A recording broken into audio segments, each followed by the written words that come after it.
Picture the most hyper-organized person you know. Like the kind of person who logs their daily steps, tracks their sleep down to the minute, and probably knows the exact ratio of carbohydrates to protein on their plate at, any given meal. Oh yeah, we all know someone like that. Or at least we've seen them online. Right. And if you're like most people, you probably look at that level of strict tracking and think, well, one bad flu or one broken air conditioner, and that entire rigid life is just going to completely collapse. Yeah, it just seems too fragile. Exactly. I mean, it feels like it would just shatter. It's a supernatural assumption to make. Yeah. We tend to view rigid routines as like a house of cards. If you pull out one piece, say, your health for a few days, the whole structure just comes tumbling down and it leaves you in total chaos. But what if we have it completely backward? What if building an incredibly strict, highly tracked structure in your life is actually the exact thing that provides the ultimate flexibility when things go totally off the rails? That is the big question. It is. And welcome to this deep dive. Today, our mission is to explore how meticulously tracking your daily routines might actually be the key to revealing these hidden patterns of personal resilience. I'm really excited about this one. Me too. We're pulling from some fascinating source material today. It's a highly detailed personal journal entry. It's a weekly review titled The Resilience of Routine, Weekly Review 24, written by an author named Ang. And this covers the 24th week of the year 2026. Yes, exactly. To really grasp what we are looking at in this journal, I want you to hold a specific split-screen image in your mind. On the left side of the screen, you have this complex, color-coded spreadsheet. Just rows and columns of data. Right. It is dense. It's tracking data points, dietary ratios, technical project commits, wellness categories, all of it. But on the right side of the screen, you have a vibrant, slightly overgrown garden. Okay, a garden. Yeah, it's organic, it's completely subject to the whims of the weather, and it basically has a mind of its own. What this journal captures is the exact intersection where that cold, hard spreadsheet meets the messy reality of the overgrown garden. I love that visual. And that intersection is really where the central drama of this week's journal unfolds, because Ang has built this perfectly calibrated machine of a life. A literal machine. But then reality hits hard. A massive, suffocating heat wave rolls into the region, and right in the middle of the week, Ang suddenly and unexpectedly falls sick. Which is everyone's worst nightmare when you're busy. Oh, totally. And we are talking bedridden, knee pain flaring up, muscle spasms, the works. It is a massive wrench thrown straight into the gears of this perfectly optimized routine. It really is the ultimate stress test for a system like this.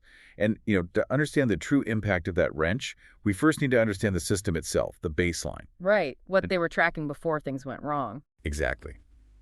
Ang tracks an astonishing array of metrics, broadly divided into two spheres, health and wellness, and projects and hobbies. We are talking about highly specific, predetermined daily goals. And this is what I find so compelling about this source. This isn't just about collecting data so you can look at a pretty pie chart at the end of the month, right? No, not at all. It's about treating your own life as an ongoing, highly adaptable scientific experiment. So, okay, let's unpack this. Let's look at how this experiment handles a crisis, starting with the physical body under stress.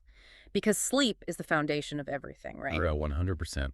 Ang's stated goals for sleep are extremely specific. They're aiming for exactly 6, 7, or 8 hours daily, coupled with taking 2 showers a day to regulate temperature. Which makes sense during a heat wave. Totally. Now remember, Ang falls sick midweek and is battling this relentless heat wave. You would expect the sleep data to be an absolute disaster. You'd think they'd be getting like 3 hours a night? Right. But the actual logged data, a 7.1-hour average. Even with 2 days of highly sporadic sleep due to the illness, the overall average barely flinches. Which leads to one of the most fascinating insights in the entire journal. Because Ang is sick, they're forced to take medication. Right.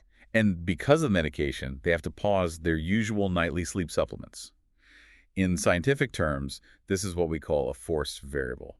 Okay, so it's almost like a controlled burn in a forest. The illness forced a pause that accidentally revealed something entirely new about the environment. Exactly. Because while off the supplements, Ang swapped out a ceiling fan for a standing fan and paired that with the air conditioning to create a cross breeze. Yeah, and usually if you are taking a supplement and you sleep well, you just credit the supplement. You assume the pill is doing the heavy lifting. Oh, for sure. You don't question it if it works. Right.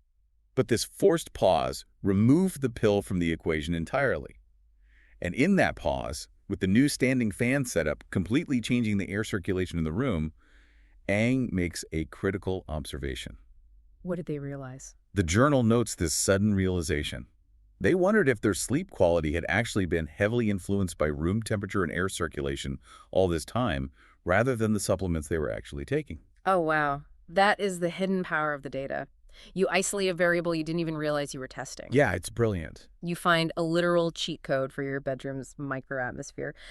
But let me push back on this whole concept of extreme tracking for a second. Sure, go ahead. Finding a win like the standing fan feels great. But what about when things just objectively fail? Let's look at the physical activity logs. Okay, let's look at them. The stated exercise goals here are to hit 4,500, 6,000, or 8,000 steps daily, plus 2 to 3 strength recovery training sessions a week to deal with a knee issue. Pretty solid baseline. Yeah, and the previous week, Aang hit a fantastic average of over 7,200 steps. But this week, because of being bedridden and dealing with relapsed knee pain, the average drops to just under 6,000 steps. Right, they missed the target. The minimum goal was supposed to be 6,000.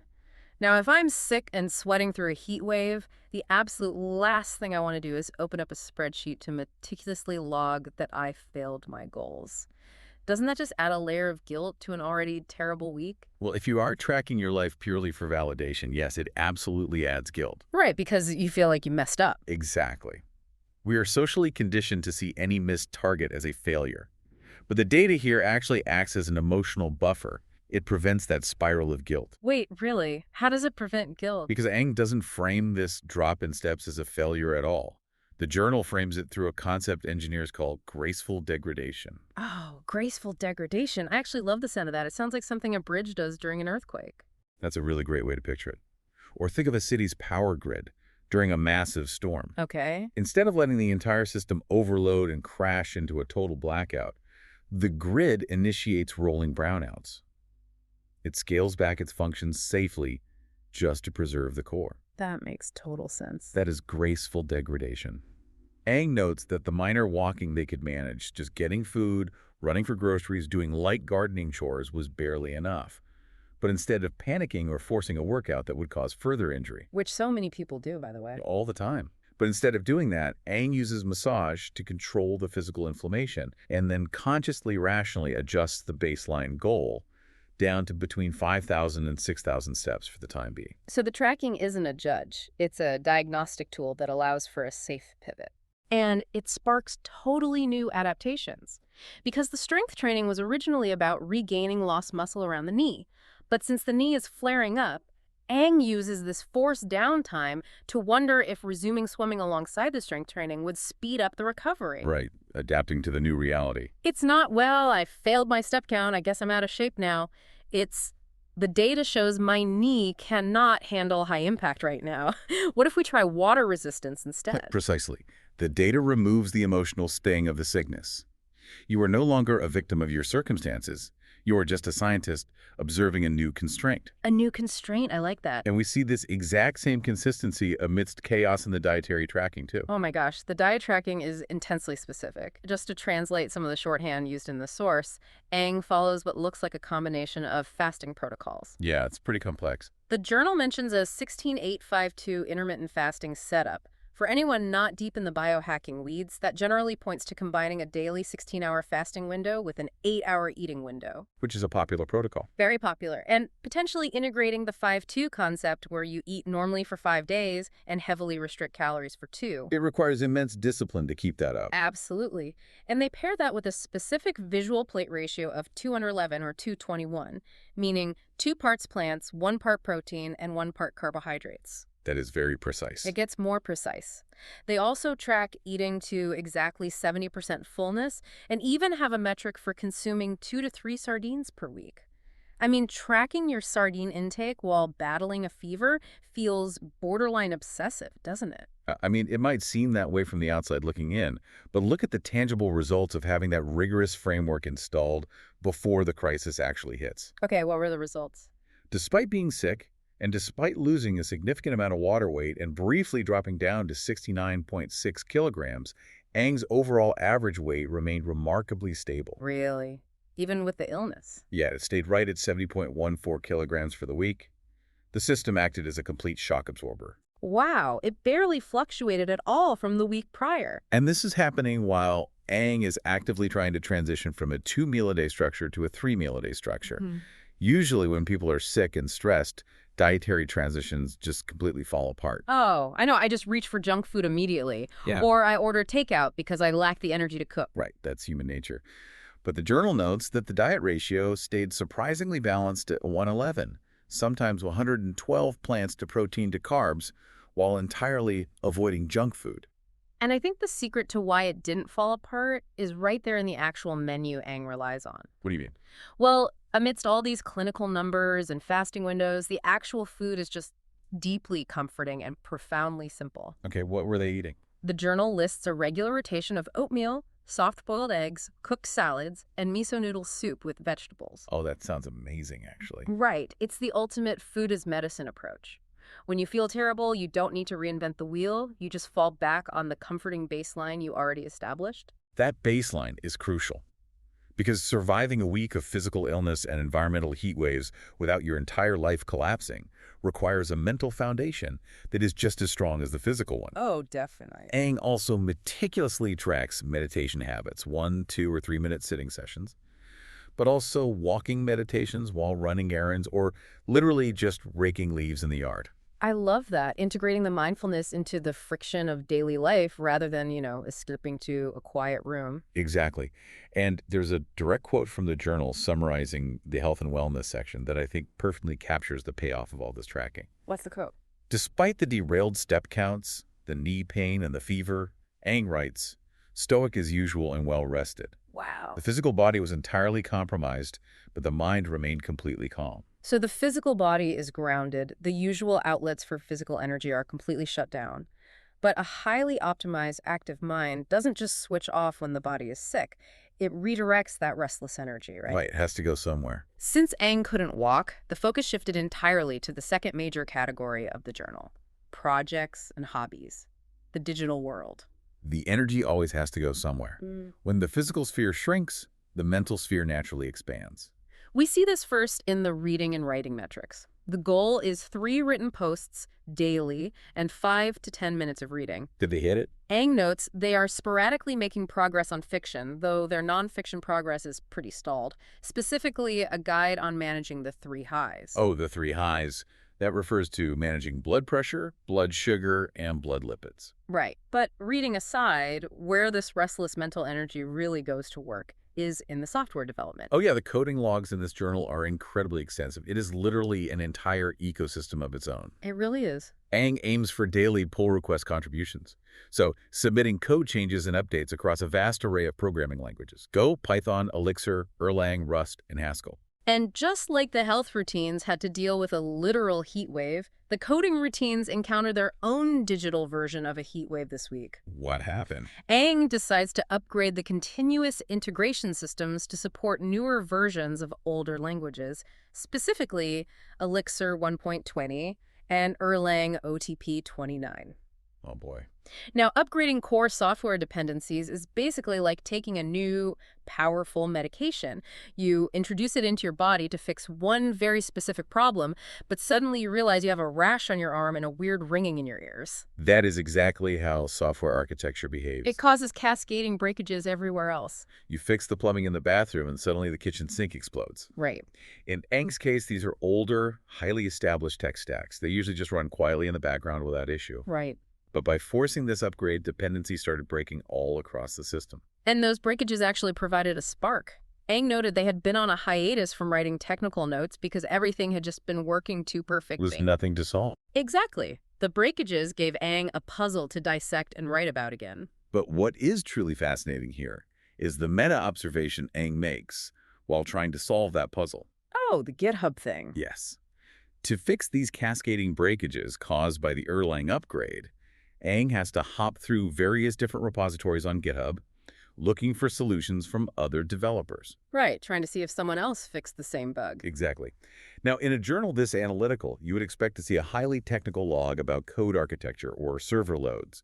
But instead, Eng notes finding something deeply intriguing about the social aspect of GitHub. That stuck out to me too. You go into the platform looking for a missing semicolon or a broken line of code, and you end up observing a massive sociological experiment. It really is. You see how human beings across different time zones collaborate, how they argue over semantics, how they organize themselves around a shared abstract problem. It perfectly illustrates how tracking a rigidly technical digital task naturally opened up a window into human behavior and community. Yeah, the mind is finding connections and insights that were never the primary goal of the task itself. The spreadsheet is leading them back to the organic garden of human interaction. Which brings us beautifully back to the actual physical environment. Because Ang has organized the biological body through the health metrics and navigated the digital world of software dependencies. Right. And once those are stabilized, the restless energy turns outward, cultivating the tangible physical space around them. Because the environment acts as the final reflection of our internal state. Ang has a standing goal for home improvement. It's simply decluttering one item per day. Which sounds easy, but doing it daily is tough. Definitely. And this week, the focus is out in the front yard. But again, because of the tracking mindset, this isn't just about throwing away old terracotta pots or sweeping dirt. Ang is out there conducting active environmental observations. Like a field scientist. Exactly. The journal mentions gaining valuable insights about how different plant species react to various microclimates just within the small perimeter of the front yard based on past experiments. It's amazing what you notice when you pay attention. They are tracking seed germination, mapping out 4 new distinct workspaces, and sketching out plans for a much-contemplated plant rack. Even the front yard is treated as a laboratory. But just like the sleep routines earlier, this outdoor laboratory is under attack by the exact same villain. The heat wave returns. Yes, the relentless heat impacts the physical environment just as severely as it impacted the bedroom temperature. And we see this most clearly in Ang's fish-keeping hobby. Ang maintains a yellow-blue rack of bread cichlids. And the journal notes that because of the intense, sustained heat wave season, there's massive water evaporation happening across all the tanks. Which is a huge problem. It is. Ang is forced to constantly haul water and backfill the tanks just to keep the aquatic system stable. Now, if I'm already recovering from being sick and I have a bad knee, the absolute last thing I want to be doing is hauling heavy buckets of water in the blistering heat just to maintain a baseline. It feels like a chore that would just break your spirit. For most people, it would be a breaking point. It would be a source of immense frustration. But watch how Ang's mind responds to this. The mindset cultivated by all this tracking isn't about fighting reality. It's purely about adaptation. Okay, so what do? Instead of just endlessly hauling water and fighting the heat wave, Ang decides to leverage the heat wave. Wait, how exactly do you leverage evaporation? Well, you don't leverage the evaporation, you leverage the intense solar energy causing it. Ah, okay. The journal outlines a totally new plan for the upcoming week. Ang is going to take EPS foam boxes, move them out to the backyard balcony, and set up outdoor ponds. Outdoor ponds, why? To intentionally explore new fish species and grow specific aquatic plants that actually require full, intense sunlight to thrive. That is brilliant. The heat wave is no longer a disaster ruining the indoor tanks. It's a massive free energy source for a completely different kind of experiment outside. Exactly. It's an incredibly resilient way of moving through the world. When you track everything, you start to see obstacles not as dead ends, but as new parameters. The obstacle literally becomes the path forward. Yes. And I think that philosophy perfectly frames how we should interpret the very end of this weekly review. Because if you just skimmed the final entries in Ang's journal, you might think the entire week was a failure. It is like a massive graveyard of unchecked boxes. Yeah, let's look at that home improvement list. It's long. The broken appliances in the house, still broken, not replaced. Okay. The pending paint jobs, postponed entirely to next week because of the sickness. The curtain installations and the grout work on the front yard balcony tile, left completely unfinished. A lot to leave undone. And then there's the photography hobby. Ang had a specific goal to take 1 or 2 photo walks to test out a brand new mobile macro lens. 0 photo walks were taken. The lens just sat there. Right. If you are someone who prides yourself on a perfectly calibrated routine, isn't looking at this massive list of unfinished tasks the ultimate defeat? It looks like defeat if your goal is toxic productivity. But if your goal is long-term resilience, this list of unfinished tasks is actually the ultimate proof of success. Wait, how so? Because Ang successfully triaged their energy.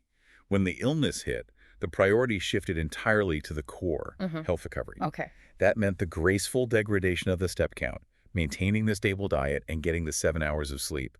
If Aang had forced themselves to do meticulous tile grout work on a balcony while sick, with a bad knee, in the middle of a heat wave, just to satisfy the urge to check a box on a spreadsheet? The entire system would have collapsed. Exactly. The knee would have gotten worse, the fever would have spiked, and the recovery would have taken weeks instead of days. Precisely. Leaving those tasks unfinished isn't a failure of the routine. It is the routine working perfectly. Wow. It is adaptive problem solving in real time.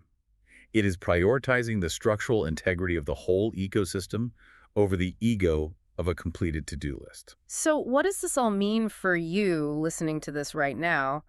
Why should you care about a stranger's 111 diet ratio, or how they upgrade their Erlang dependencies, or whether they built outdoor fish ponds in a heat wave? Because the true value of looking this closely at personal data isn't about learning how to achieve a flawless, robotically perfect week. It's about discovering a massive paradox. Which is? Building a rigid, highly tracked structure in your life actually provides the exact flexibility you need to survive chaos. The data gives you an objective baseline. Right. And when the heat waves, the broken code, and the sudden illnesses inevitably hit, that baseline ensures your whole life doesn't collapse into a blackout. It allows for a graceful brownout. It gives you the power to find your own standing fan solutions.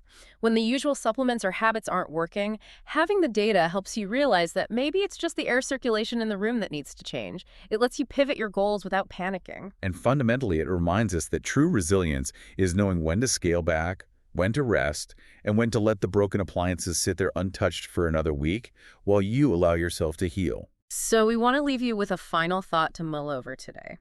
Think back to that visual we started with, the strict, color-coded spreadsheet tracking the wild, overgrown garden of reality. Keep that image in mind. If you were forced to log every single variable of your life for just 1 week, your sleep down to the minute, your daily step count, the microclimates of your hobbies, the exact ratio of the food on your plate, what is the one hidden, subtle detail you suspect is actually controlling your mood and your energy, going entirely unnoticed right now?